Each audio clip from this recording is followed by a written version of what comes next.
We spend a lot of time educating people on various topics related to stock markets, be it simple stock investing or understanding complex derivative products. But the underlying assumption here is that you have your personal finance sorted out even before you get into trading or investing in the markets.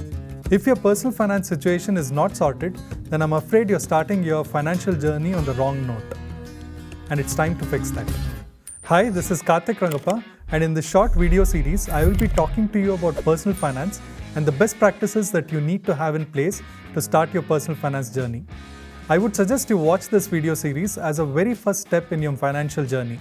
By the way, many people ask me if we have a finance course for beginners without really specifying what they mean by a finance course. But my guess is people are looking for a personal finance Kickstarter course. If you're one of them looking for such a finance course, then I would suggest you watch these short videos.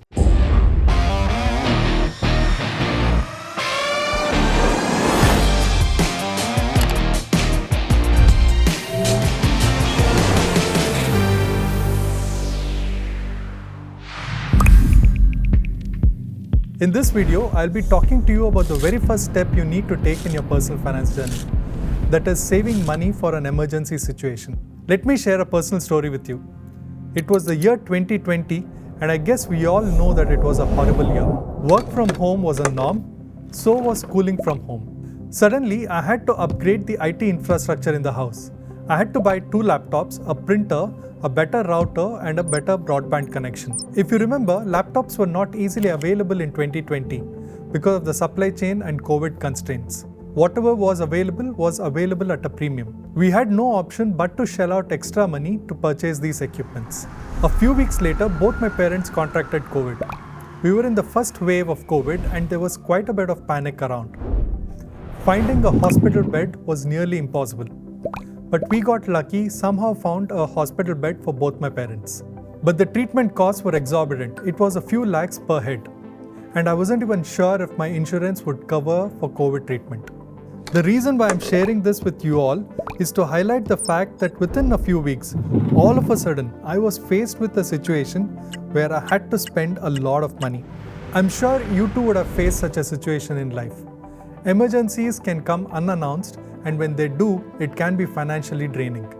While the emergency and the nature of emergency is not in our control, what is in our control is our preparedness to face such an emergency situation. Preparedness in terms of having an emergency corpus. Luckily, I was able to manage the situation because I had an emergency corpus in place. The purpose of an emergency corpus or an emergency fund is to help you deal with the emergency and not let you scramble for funds at the last minute. Imagine, in an emergency situation, you're already under significant stress because of the circumstance you are in. If you don't have the money to deal with the situation, then that will be an added additional stress. I hope by now I've convinced you enough as to why you need to have an emergency fund. Let us talk about how to build an emergency corpus and preserve the same. The very first step is to estimate the quantum of corpus you would need as emergency fund. Some experts say that you need at least 6 months of expenses stashed away as an emergency corpus. Personally, I don't subscribe to this thought. Each family is different, each family's requirements are different.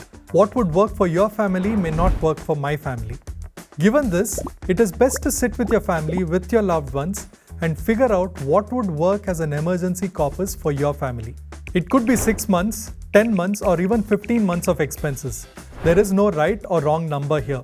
The right number is that number that gives you and your family peace of mind and lets you sleep well at night. For the sake of this discussion, let's assume that number is 10 months expenses or maybe about 5 lakhs in rupee terms. Now that you've identified what is the corpus requirement, the next step is to figure out how you can accumulate this corpus. The most common approach is to save little by little every month till you hit the targeted emergency corpus number. Or if you have a large corpus, it makes sense to first carve out the emergency corpus and park it separately. If you take this approach, in a few months, you can build your first emergency corpus. Now, once you've accumulated the corpus, the next step is to figure out how to park those funds. When it comes to maintaining emergency funds, one of the most common mistakes that people do is that they invest this fund either in a stock or a portfolio of stock or even an equity mutual fund.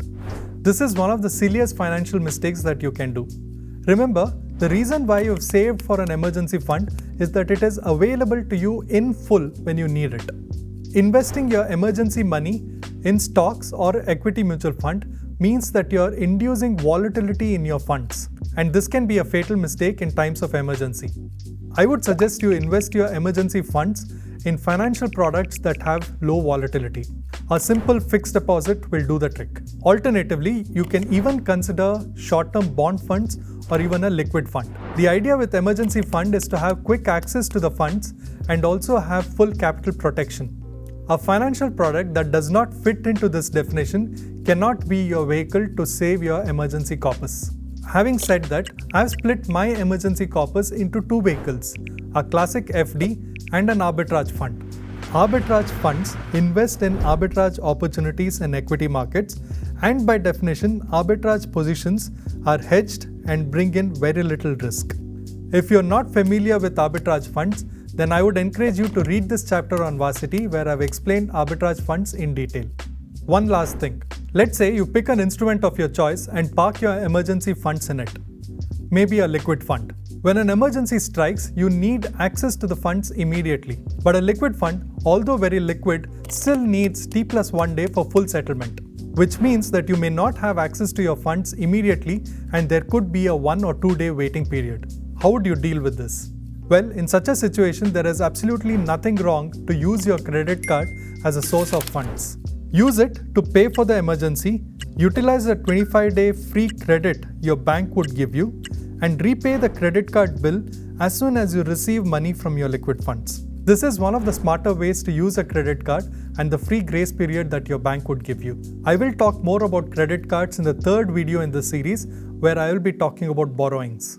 By the way, once you've tapped into your emergency corpus and utilized a portion of it, do not forget to rebuild that corpus.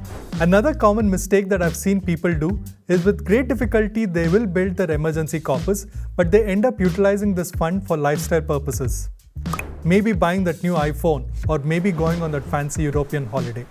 When you build an emergency corpus, you need to be completely aware of the reason why you've built this in the first place. Going on a European holiday is not an emergency situation. I hope you guys get started on your personal finance journey by building an emergency corpus. If you guys have already built an emergency corpus, then do comment below and let me know what is your preferred financial instrument to save these funds. In the next video, I'll talk to you about the second building block of personal finance journey, that's insurance. I'll see you guys soon.